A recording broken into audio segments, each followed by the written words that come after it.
Oh, how you doing? I saw you in the last one. Good. Robin, what I find this interesting. I found this panel discussion very interesting. Actually, I found you guys talk, but I wanted to ask you, what's the difference between, not desire, well, something around recklessness. A 4'2" woman going across a raging river. Yeah, that's right. That's what I thought it was. Oh, she's doing fine. She was sleeping. Don't know yet. I might. I was, from the top of the title. I was interested in my memory. Oh,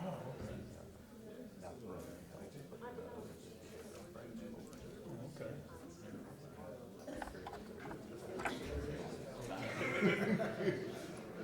Self-preservation. Yeah. So I was going to sit there, but I'm far-sighted, so I like sitting.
Welcome you again to our second annual Innovation and Technology Summit for Office of Information Technology.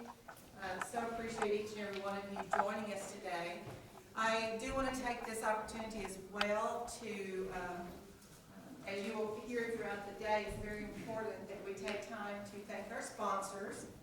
We've got our platinum sponsors, Summit, Dell, EST Group, Adobe. So I would encourage you to please take time to visit with each of them as you go throughout the course of the day. For the first part of the day, our platinum sponsors are set up across the hallway in the 3 classrooms over there. During the showcase hour later on in the day, they will be out in the hallway. But they're doing some pretty sweet presentations throughout the course of the day in those classrooms, and we wanted to give them a dedicated space so that if you wanted to have, or had the opportunity to go and visit with them, you have a little bit more privacy than when out in the hallway. I am Melinda Colby. I'm the Director of Project Management in the Office of Information Technology, and I have the honor today to introduce our speaker for this session, Dr. Lera Ashmore. And I have read this numerous times so that I could present her in a sufficient manner, but I have to make sure that I don't mess anything up. I'm going to go ahead and just kind of use a little cheat sheet here. So Dr. Ashmore is the Cognitive Technology Director for the Brain Performance Institute. She focuses on cultivating strategic partnerships and the commercialization of Center for Brain Health scientific discoveries. Among her initiatives are the creation of virtual learning communities for the Brain Performance Institute and the development of mobile applications, including, it's one in my hand, including online brain training programs and cognitive assessments. She also oversees the Brain Performance Institute's virtual reality lab, which creates engaging and immersive environments for the Center for Brain Health's social cognitive training programs. And she has a very impressive resume, or a little bio that's already on the website, but I would take up so much of this presentation if I read through the whole thing, so I encourage you to go ahead and take a look.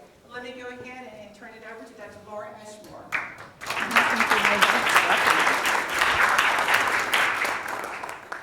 Thank you, Melinda, and it's great to be here this morning. Can everybody hear me okay?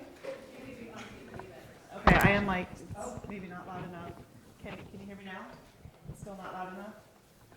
Maybe the AV can turn up the microphone a little bit. Testing. Testing. Okay. Okay. Is that better? Yeah. I'll put it a little bit louder. Sorry about that.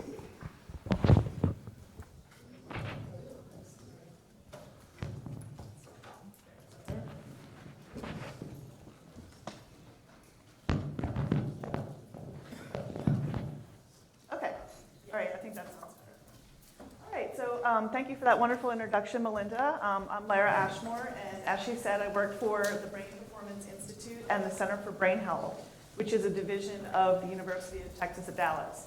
How many people here have heard of this before, the Institute? So probably about half. Okay, great. Well, if you haven't heard about it, I'll be going through some information and details about it. We're on Twitter at Brain Health, and we have a hashtag, also Brain Health, if you want to tweet about this, that would be great, and also this wonderful conference. The first thing I wanted to start with is something called a Metameter Poll. There's no direct cellular service in here, but you can get on the network for free for the UT Dallas connection. And what I would like you to do is please participate in this poll by going to mentee.com on your phones or your laptops right now. And when you do that, it's going to ask you for a code. And I have just a couple questions that I want to ask you, which is really going to be insightful for the rest of our talk. So just go to mentee.com. You can log on to the wireless network at UT Dallas, and it's going to ask you for a code. Don't worry about the spaces. You can use them or not. And just type in 664129. And the first question is going to be, what is brain health? What does brain health mean to you? We hear this word a lot, and it's thrown around quite a bit in the media these days, but it has numerous definitions. So I'd like to know what it means to you first. And there's no wrong answer at all. Just write the first word or two that comes to your mind. And we are going to see what your responses are in real time on the screen.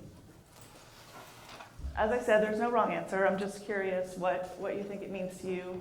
Some clear thinking, speed, calm, memory, clear mind, sanity. I like that one.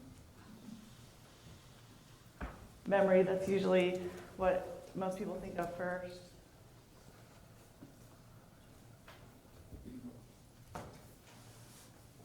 Great. So these are a lot of terms that come to mind when we think of brain health. And like I said, they're all right. Happiness, that's an interesting one.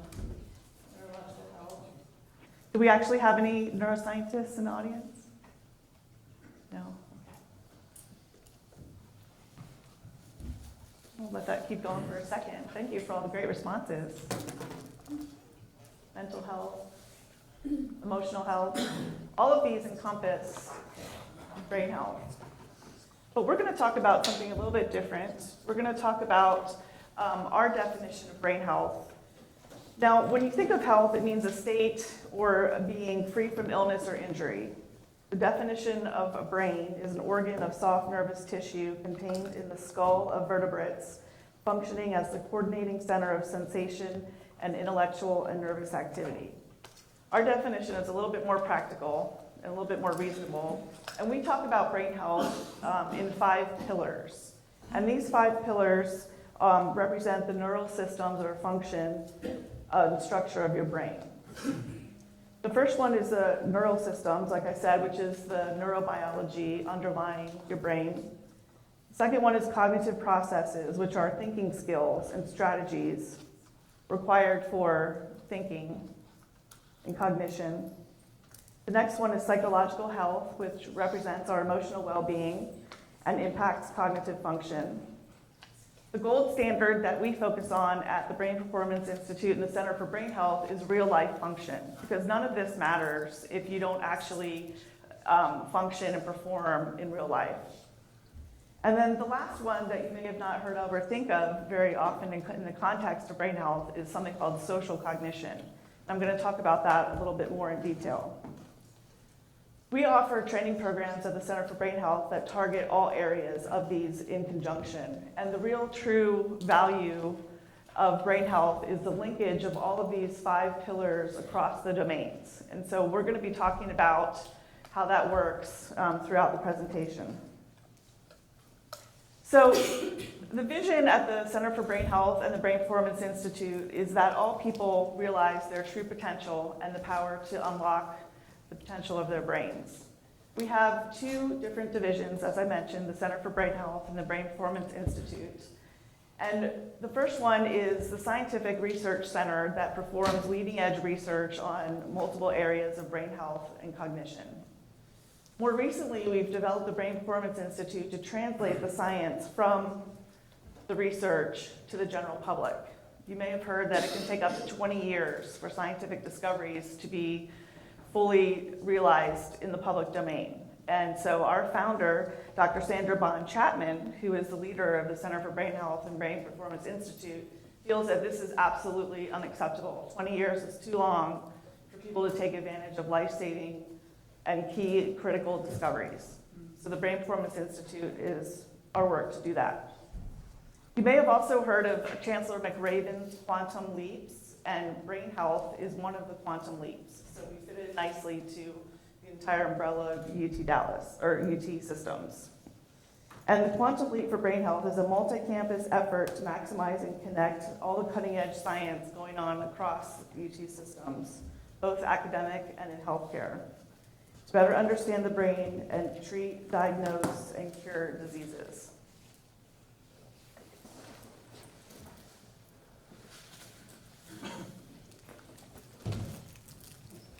Center for Brain Health was established in 1999, and we have a team of more than 150 cognitive neuroscientists working with us, and we've published thousands of studies. The key point of this is that there's no organization like it in the world, and we're lucky to have it here in our backyard. So what exactly do we do, and what do we look at? We primarily focus on high performance and healthy brain development, which is the first column in terms of complex thinking and decision making.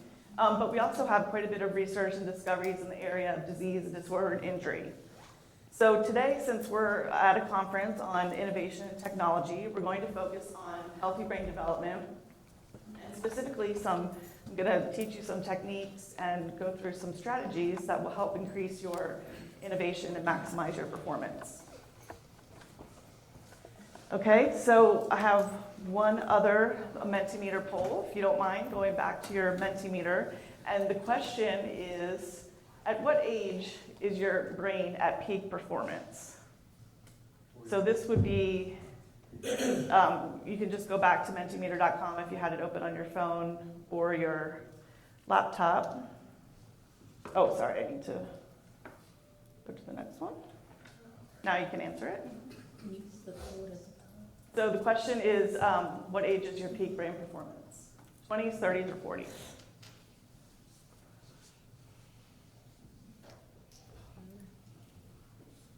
Pretty close. It's pretty evenly distributed there. 30s seems to be winning.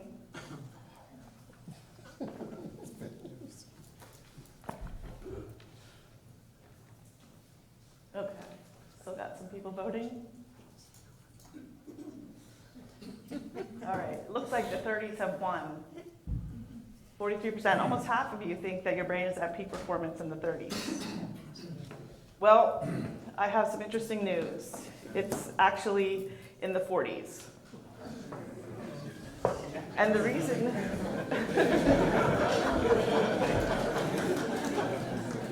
So everybody in the 40s is very excited. Okay. All right. So we're going to talk about what a smart brain is in terms of complex problem solving, novel thinking, emotional intelligence, agile acumen, judgment, decision making, and strategic leadership. Okay? And what's good for your brain is, or what's good for your body is good for your brain. So I'm going to start off with some tips on basic exercise, stress management, nutrition, sleep, social relations, and mental activity. These are the 6 areas that most of the body of research has focused on to date in terms of what's most beneficial for your brain. So, in terms of stress management, how many people here would say that they have stress in their daily life? Almost everybody, of course. So it's just part of life. Well, the bad news is that high levels of stress actually cause a reduction in neurotransmitters in your brain that can actually deplete and cause multiple brain changes and multiple negative effects.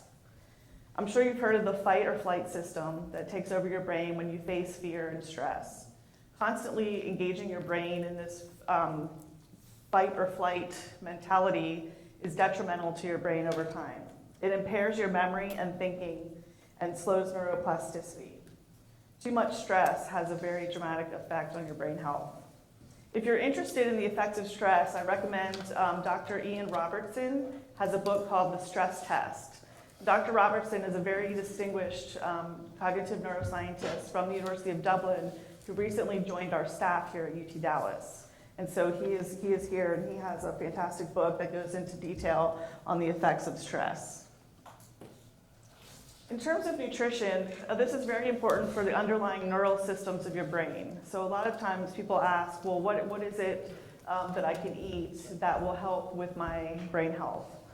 So most of the research, you may have heard, focuses on a Mediterranean diet. Things like omega-3 fatty acids and plant polyphenols in leafy green vegetables. The key is these may be effective to slow cognitive decline associated with aging, and the research is beginning to show this in very in-depth randomized trials. Emphasis on plant foods, less animal foods, less dairy, and consumption of olive oil, fish, berries, fruits, and vegetables are the key.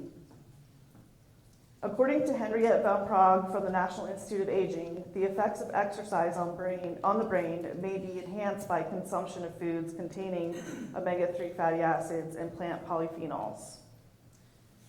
So this is a very dramatic discovery in recent days that your diet is directly linked to the underlying neurobiology of your brain. Now, exercise is something else that's been proven to have a dramatic effect on the neurobiology of your brain.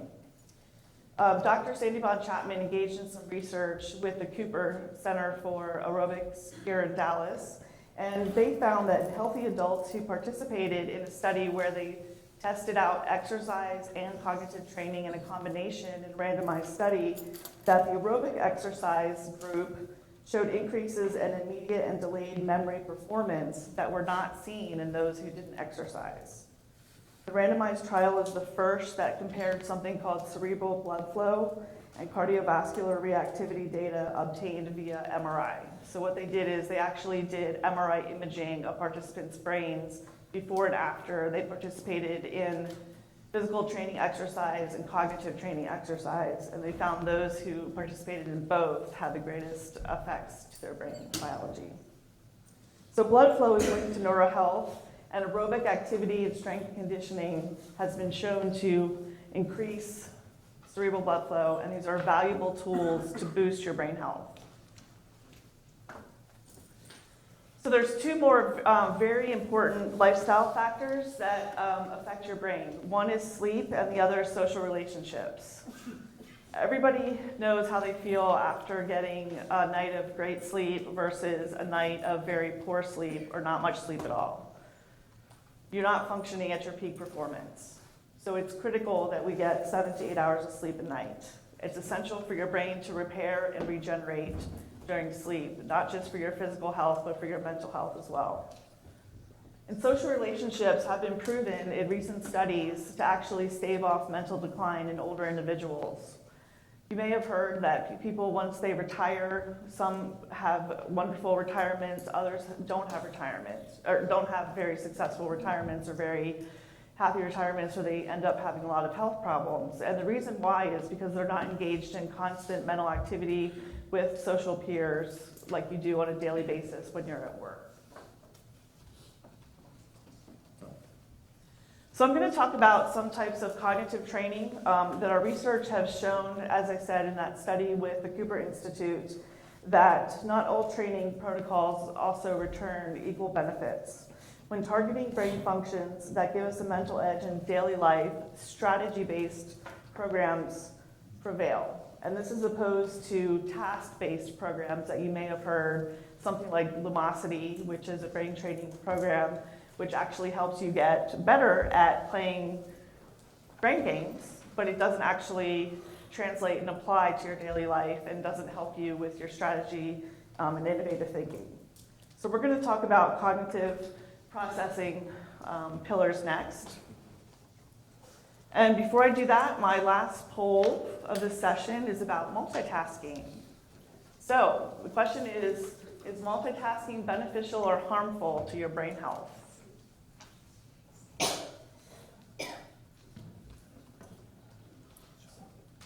Okay, so vote on beneficial or harmful. It's harmful, trust me.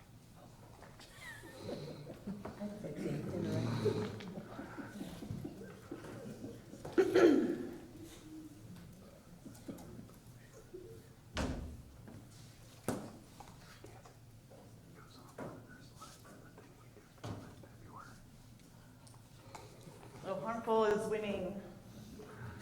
I think we've got all the votes in. Excellent. It is harmful. Multitasking is very harmful to your brain. And the reason why is this image is a little bit hard to see, but it shows when you're working on multiple goals at the same time in your brain, you're activating different regions of the brain at the same time. And your brain does not like this. It does not perform in an optimal manner when this happens. People who are engaged in multitasking cannot do either task very well. Our brain is not wired for this. It's wired to focus on one thing at a time. Multitasking causes us to be constantly distracted, error-prone, shallow thinkers, and it also leads to a decline in your fluid intelligence, and it can also contribute to brain atrophy and chronic stress. And we already know that stress is extremely harmful to your brain. Multitasking is also one of the greatest culprits of workplace challenges and workplace stress. If you have these challenges that are listed up here, if you're constantly overwhelmed, cruising on autopilot, thought-deprived, and feeling unproductive, how can you be creative and innovative? How can you face the challenges of your day when you're constantly overwhelmed by things that you're doing? One book that I would also like to recommend by an author here in town is by Amy Blankson, and she has written a book called The Future of Happiness: Life Hacks to Enhance Performance and Well-Being with Technology. So we always talk about how technology is bad and it causes us to multitask. However, there are some productive uses of technology, and you can use it in the right way to help with your daily life. But in general, we want to focus on alleviating these workplace challenges. I have some facts here that you may or may not heard of. And the first one is the number of times per day the average person checks their phone.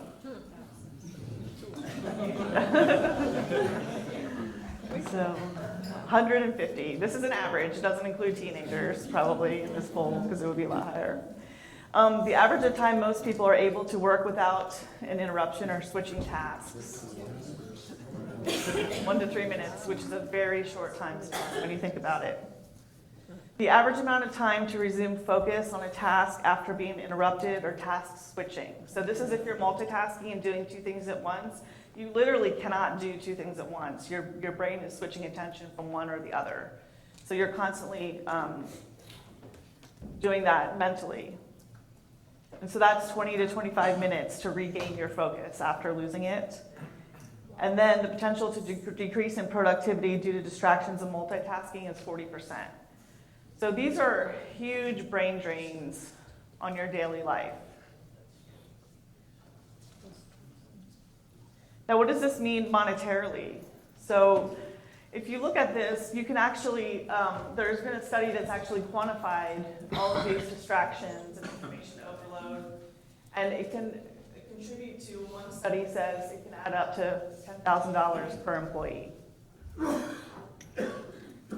As you can see, multitasking and toxic brain habits are a costly problem in our economy, but there is a solution. We have a protocol developed called SMART, which stands for Strategic Memory Advanced Reasoning Training. It's a mouthful, but basically it's a cognitive training program that's focused on 3 areas that you can train your brain and strengthen your frontal networks to increase your creative thinking, your innovation, and all the things that it means to be smart. It's a top-down approach, and it's different from other brain training programs because the 3 areas, strategic attention is a calibration of our mental resources. Integrative reasoning is keeping the big picture in mind while adapting new and incoming information. It's related to adaptability and stability over time. And innovation, which is generating new possibilities with plausibility. Some of the benefits of SMART are it strengthens your brain health. Like I said, it's related to the function and structure of your underlying neurobiology, the cerebral blood flow and connectivity in your brain.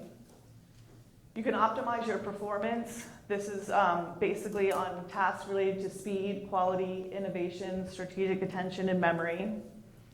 And it's a tactical tool to build efficiency and resilience and promote regeneration, actually, of your brain cells and your brain blood flow and your brain oxygenation over time.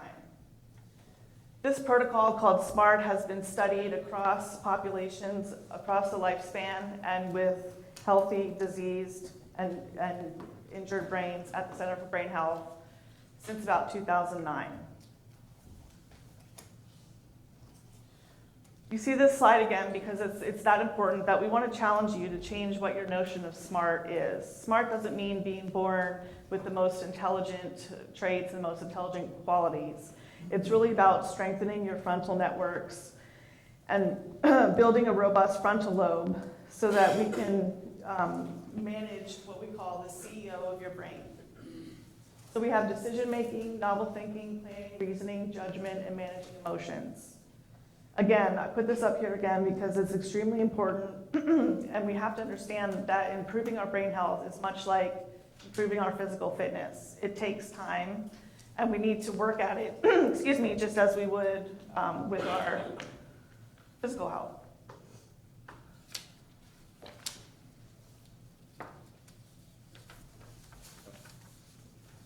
This image shows brain blood flow.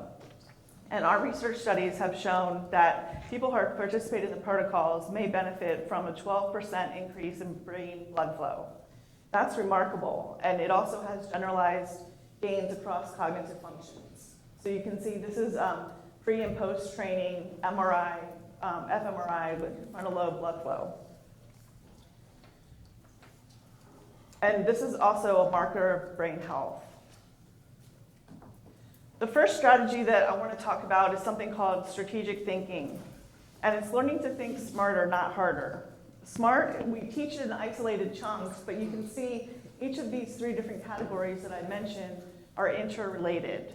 And it's a process that's vital to a dynamic way of thinking. We can teach them in isolation, but they're supposed to be used in conjunction with each other.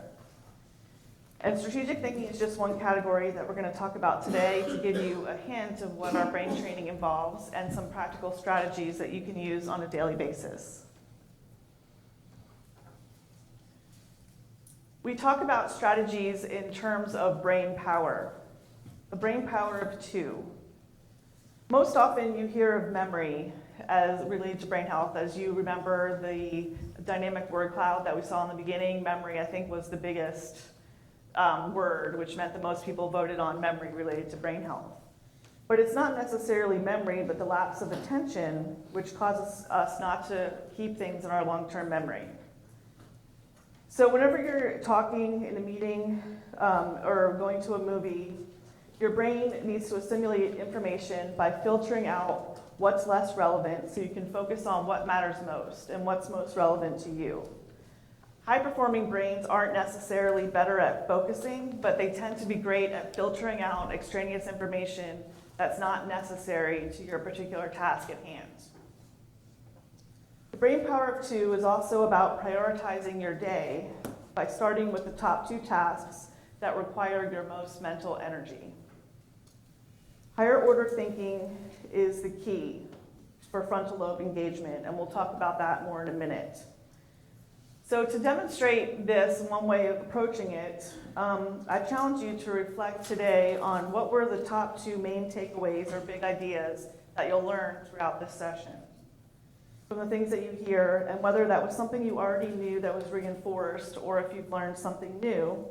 And then more importantly, how are you going to apply these 2 nuggets of information and synthesize those into your daily life?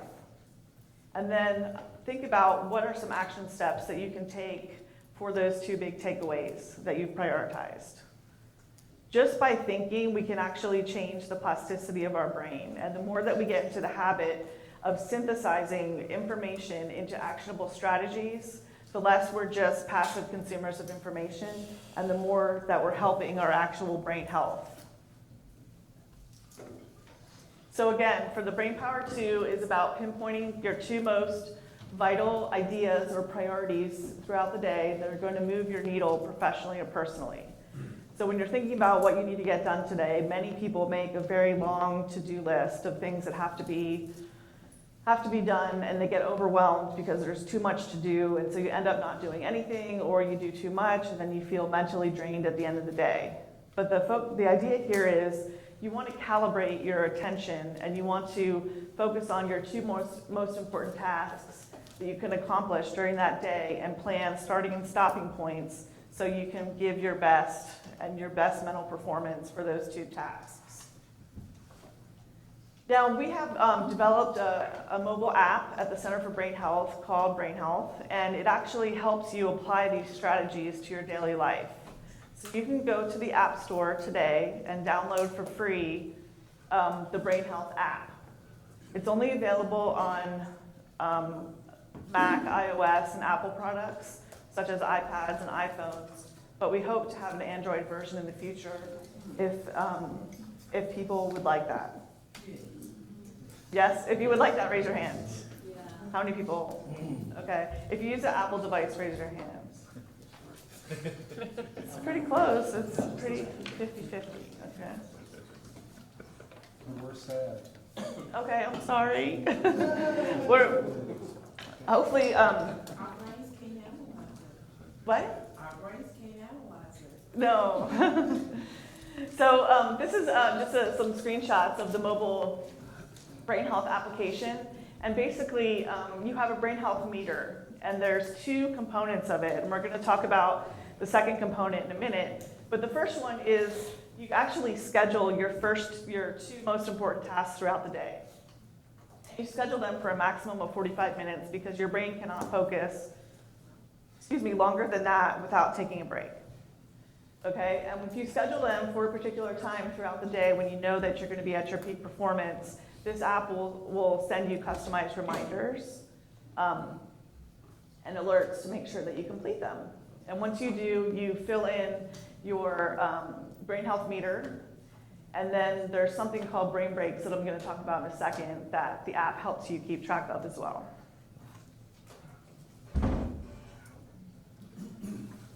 The second strategy is called the brain power of one. This is about executing one task at a time, and it's the opposite of multitasking. Time is our only non-renewable resource. So how can we maximize the quality of time we spend on tasks? By being strategic with our attention. So this is really about limiting multitasking and sequencing tasks versus toggling. Your brain functions in sequence. It does not want to toggle constantly back and forth. As we saw in the workplace distraction slide, it takes us up to 20 minutes to regain our focus after we've been interrupted. And it's also about blocking out and filtering out unimportant information. Again, this is really a key to high-performing, high-functioning brain. My favorite strategy is called the brain power of none. And this is where you give your brain a chance to recharge, regenerate by doing, quote, nothing. And I say quote nothing because it's impossible to think about and do nothing. But basically, you're giving yourself a break. How many people have ever worked really hard on something and feel like they've hit a mental wall, or they can't figure out, they have writer's block? Yes, it happens all the time. But what about when you get up and your dog is barking and needs to go for a walk right in the middle of that important presentation that you're trying to finish, or you have to use the restroom? You get up and you walk away, and the minute that you relieve yourself of that stress and pressure of trying to find the perfect answer, you get an aha moment, or the answer comes to you. It's because you're allowing your brain to rest, relax, and recharge and refresh. And so the key to this is proactively doing this at least 5 times a day. It doesn't really sound like it's that hard, but trust me, it is if you're really focused and trying to get work done. To stop and proactively take a break for 5 minutes, 5 times a day, is not as easy as it sounds. So we made the Brain Health app to send you little reminders throughout the day to take your break. So your brain is like a battery. It needs to recharge. And so, for example, have you ever noticed that your cell phone will charge faster when it's turned off or in airplane mode? That's because it's not trying to do 2 things at once. This is an interesting slide because it's actually an image of the neurobiology of your brain and the neurons, and you can see the difference between chronic stress and reducing neuronal activity, and associated with a high incidence of depression, anxiety, and even rage. Okay, so we need to give our brain a break and a rest. We have some various programs. I have just a few minutes to go through something called the Virtual Reality Social Cognition Training Program. This is the 5th pillar of brain health. And we have devised a program that uses interactive gaming technology or virtual environment training. And it's a program that's 45 minutes 2 times a week, and it's for personalized strategies that support different ways to interact. We actually were lucky enough to have Maria Shriver from the Today Show come and visit us, and she did a segment on some of our adolescents and teens. Uh-oh, it's advancing without me. Okay. On the effects of our virtual reality program. If you're interested in that, I'll be happy to talk with you afterwards, or you can go to our website and watch a great video that talks about that. Another thing that we offer at the Center for Brain Health is a physical assessment of your brain. Everybody knows that you're supposed to go to your doctor for a physical once a year, but not everybody thinks about their brain in the same way.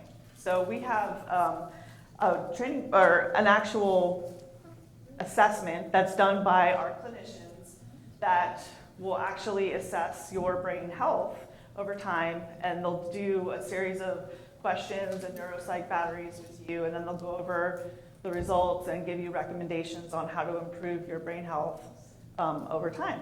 So that's a really interesting service that we offer. We also have a number of research studies that are available free of charge, and actually some of them pay you to participate in our research. And we have studies, some of the studies we have going on now are selective learning in adults with traumatic brain injury, military veterans with traumatic brain injury, MS and memory, senior moments, nicotine and brain health. All of these are listed on our website, and I encourage you, if you know anybody who fits the particular audiences that we're studying, that you're welcome to participate in those studies. If you don't qualify for the studies, we do offer some programs. Some of them are for a fee, and some of them are at no cost because they're underwritten from grants that we have. We do a lot of work with the military and veterans, for example, and provide training at no cost. The last thing I just wanted to end with, excuse me, is an exciting development here at UT Dallas. And we have a brand new multi-million-dollar Brain Performance Institute that is actually opening this fall in October. And this is an image of it. And I wanted to mention its unique architectural design. This here is the current Center for Brain Health down on Mockingbird Avenue, if you've ever been down there. And right next door, the structure is actually built. They're just putting on the finishing touches. It's actually the main center of the building. It's supposed to represent the frontal lobe of your brain, or the CEO and the executive network of functioning. And so it's a pretty beautiful building, and we invite you to come visit us down there. We're going to have all kinds of great programs and services throughout the year, and we'd love to see you down there. That is all I have for the presentation today, but I'd love to take some questions. We have just a couple of minutes if anybody has a question or two. Any questions? Can you put the slide back up that has like a figure eight sort of? Of the strategies? Yeah, I'll start like filter focused and then zoom out. That one. Thank you. Yes. So we talked about the strategies that we talked about today were just under strategic attention, which is about filtering and focusing. And that was focusing on the brain power of 2, the brain power of 1, and the brain power of none. There's actually 6 more strategies that are related to integrative reasoning and innovation. Innovation has to do with the brain power of the unknown, brain power of paradox, brain power of the infinite. And then integrated reasoning has something that we call zoom deep and wide, zooming into details and then zooming out to see the big picture. And then all of those work together to increase your brain health and performance over time. Yeah. Two things. One, all the things you offered, if we want to participate, go to the website, is the best process there. Yes, you can talk to me afterwards or just check out our website, centerforbrainhealth.org. And then the other one was the Diet Coke thing that we've heard recently in the news about how it causes, well, no, that wasn't brains, that was something else. But it was, yeah. Yeah, it's leading towards dementia. Yeah, the Diet Coke was leading toward dementia. I'm not familiar with that study in detail, but it doesn't surprise me because people use Coke for everything from cleaning fluid to, who knows what, so it can't possibly be good for our brains. I think we have time for one more question. We can keep going. Oh, we do have time? Oh, perfect, okay. You Yes. mentioned the negative effects of stress. Yes. Any ideas in terms of managing that, medications or supplements or anything like that help to mitigate that are successful? Yeah, that's a good question. The question was about how to manage the effects of stress. I'll tell you, our first approach tends to be on non-pharmacological mechanisms and to focus on the strategies that we teach in our brain training program. Multitasking is really the greatest culprit of stress. So if you can be conscious of the fact that you're multitasking throughout the day and eliminate that and focus on one thing at a time, that's going to really do wonders for your stress level. And the other thing is, if you can focus on your 2 most important tasks of the day, that's also going to do wonders. These sound like very simple concepts, but they make a profound impact on your daily life. Because what happens is when you're constantly engaged in stress, your brain just gets overloaded to the point where you're mentally exhausted.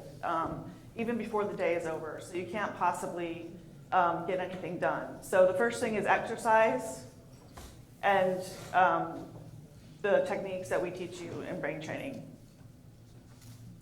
In the very back, How widely accepted are the results, specifically with multitasking and its deleterious effects? And do you have an outreach program to corporations to get them to stop? Great question. So in terms of how widely accepted it is, I will say that most people very reluctantly accept this because the first reaction is, wait, I have to multitask. I'm a busy person. I've got things to do. My job demands it. I'm such a great multitasker. I'm so accomplished and so forth. So in terms of that, it's very hard for people to grasp that concept. I will tell you, before I worked at the Center for Brain Health, I was very proud of the fact that I was a great multitasker, and I thought that that made me really special, that I could do multiple things at once. And then I started to learn the science behind it and was like, oh my gosh, I'm really doing myself a disservice. I need to stop doing this. The second part of your question was, do we have an outreach program for corporations? And we actually do have a corporate program that's in development right now. We have a 12-month training program for corporations that go through all the details of high-performance brain training. In addition to, we have a mindfulness component, which talks about the research on mindfulness, which is also a stress mitigator and something that we can do to relieve stress. Exercise, nutrition, goes through all of the things that I touched on in much more detail over time. Yes, in the blue shirt. So have you extended this to look at like decision-making practices and you know, the flip side of, did we make a good decision based off of some of the like the power to you? Because I'm just kind of curious how it affects like how you present the number of choices to your decision maker and how they get that feedback. Yes, we do have some researchers at the Center for Brain Health that are studying the effects on decision making. Actually, we have a new unit called Computational Psychiatry, and Chelsea Gu is the lead scientist in that particular area, and her research focuses on decision making. So I would advise you to go to our website and look at Chelsea Gu's research in that particular area. Yeah. Is there like a paper guide that's similar to the app? Is there a paper guide about the Center for Brain Health? No, you know the app you mentioned? Oh, You yes. have like a little paper guide that you could like, We actually instead of do. doing it in the app, and just do it on paper until an Android app is up? We actually do. We have something, we call them elephants and rabbits. So like your two big tasks of the day, we call elephants. And the little tasks that kind of get in the way throughout the day, we call them rabbits. And that's based on a quote by T. Boone Pickens, who said, when you're busy hunting elephants, you shouldn't be chasing rabbits. And so we actually have paper notepads that are made up that people can just jot down throughout the day. And we also have some literature and training guides and materials that I'd be happy to email you if you want to give me Are they on your... a public site or no?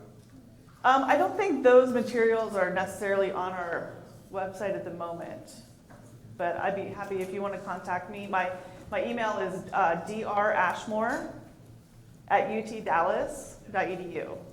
drashmore@utdallas.edu. Just send me a note and I can email those to you. Any other questions? Yes. Yeah, I was wondering, I used to work next to the building at UT Southwestern, Yeah. and the very next thing in the Chase Group. I was wondering why it's located over there. So that's a very great question. Why is the Center for Brain Health all the way down on Mockingbird near UT Southwestern? And the reason why is because we actually share MRI imaging technology. Because most of our research involves brain imaging, and the actual machines today are currently located at UT Southwestern. So it's more convenient for our research participants to be down in the medical district so they can do that. But the great news is for us, in the beautiful new building that is under construction, we are going to be having 2 MRI machines of our very own. So that's like super exciting for us. Yes. So when you were saying that, so were you saying that we get interrupted every 1 to 3 minutes? Yes. And then it takes us 20 to 25 minutes to get back on track? To refocus. So if we're not careful, we're gonna get down the slope. Correct. Yes. We still have time, we're Okay. In case you hadn't figured it out, we're killing time here because our sandwiches are not here yet, so. Okay, keep perfect. asking questions. Sir? So, I've noticed that a lot of the habits that you say we should get into, people with ADHD already have. For me, the hyper-focus, I can get hyper-focused on an issue. I only do one thing at a time. If I try to do more than one thing at a time, it never works out very, very well. My challenge is getting to the point where I can start working on a task in the first place, and looking for mechanisms to help me get to that. So, like if somebody comes in and interrupts me when I'm in the middle of something, it's difficult for me to get back to the space that I was in mentally. I don't know that I've ever experienced the brain fatigue after working on something for 4 hours straight, not looking up to see what time it is, but that's probably the case as well. So one thing that we do recommend, there are some strategies that you can take when you're engaged on a particular project if you don't want to be interrupted constantly. I mean, some of them sound like common sense, but we don't always think about it when we need to get something done. Like turning off your phone or silencing your phone is huge, because our phone is constantly buzzing and ringing and beeping and whatever, and every time we hear that, even if we don't actually pick up the phone, it's still distracting us because we know that it's happening. So turning off your phone is big. We actually have little signs that we put up on our doors at the office that say, working on an elephant. And so we close our door and we put the door hanger on it.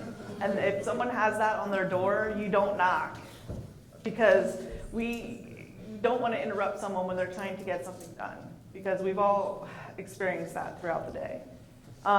The other thing that you can do is also consciously only check your email at certain times during the day. That's another thing. You constantly have your email coming in and buzzing, and if you're always attending to it, you're never going to get anything done. So if you just say, I'm going to check my email maybe at 8 o'clock, 12 o'clock, and 5 o'clock, or whatever times you decide, that will keep you from being distracted throughout the day.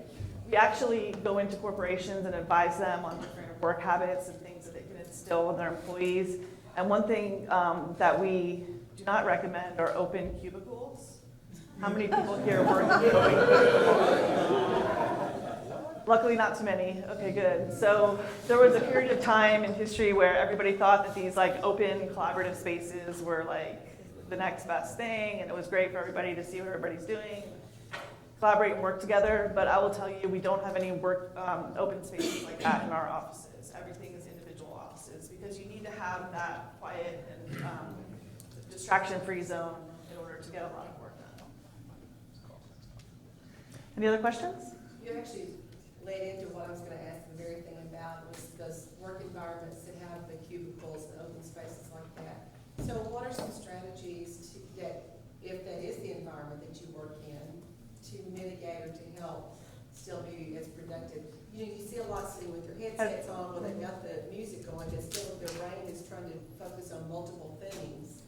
Yeah, so we don't advise like listening to music like that when you're supposed to be working. Depending on the music that you're listening to, very soft background music is different than like singing along to lyrics of a pop song, you know, that sort of thing. But in terms of how to do with that, I think what you need to do is just control the factors that are within your immediate control. Since you can't control the environment, you can only check your email at certain times. You can turn your phone off. You can only have one application open on your computer at a time. I don't know about you, but I catch myself all the time having 10 windows open, and I have to be like, oh my gosh, this is so bad, and go through and close all the windows and just focus on doing that one thing at a time. So just focus on what you can control, and not, and also talking to your coworkers and say, you know, I'm in the middle of this, can I get back to you later? Yes. Tips for improving sleep quality. Yes.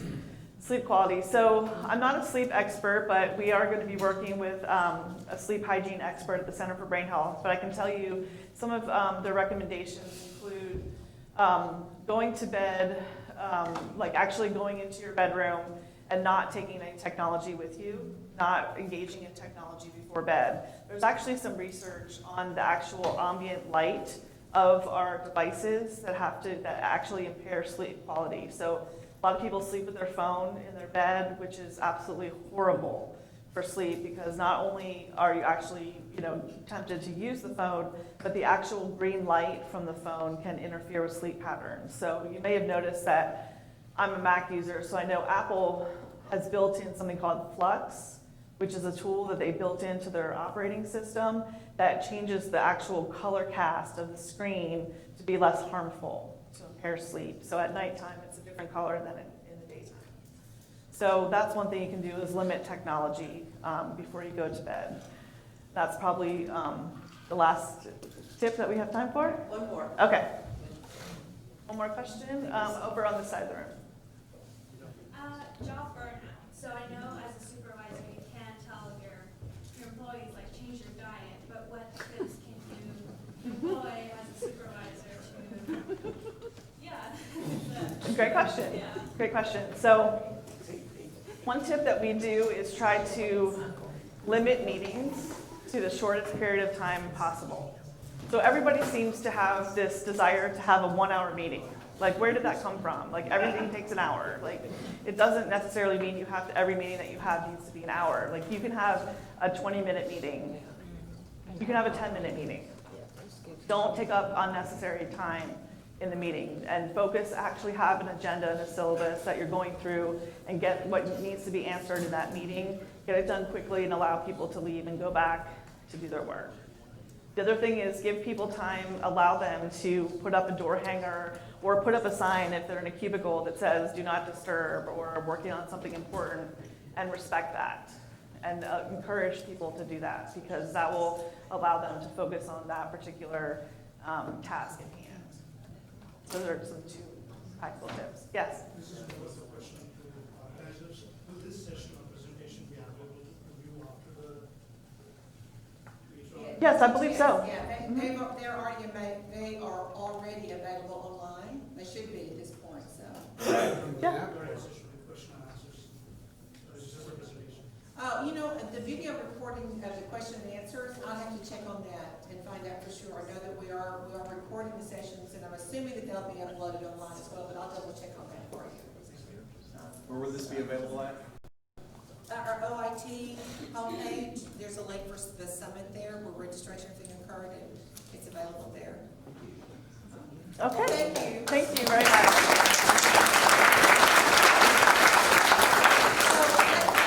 Just real quickly, they're bringing out the box lunches, but I would encourage you to grab your lunch, to spend some time in our platinum sponsors' rooms and the showcases over there. Busy with them, you're welcome to take your lunch in there and sit and eat. The water bottles are in those locations as well for lunches. So please grab a lunch and spend some time with our platinum sponsors. Thank you.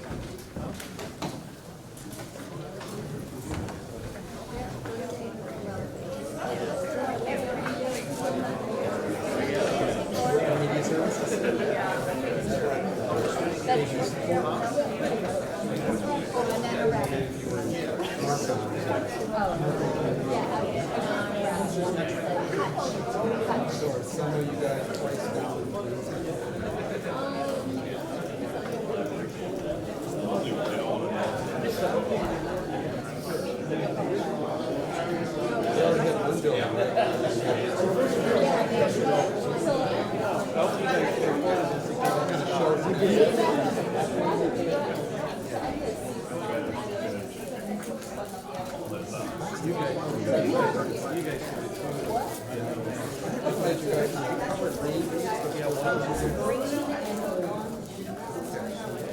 So the other guys are wearing teal, IT guys. Well, I'm pretty good at teal, but this is more in your color. We've been here once before, through the library and reading and stuff. This is all the library. Here. I thought it was probably all down. Our son was here.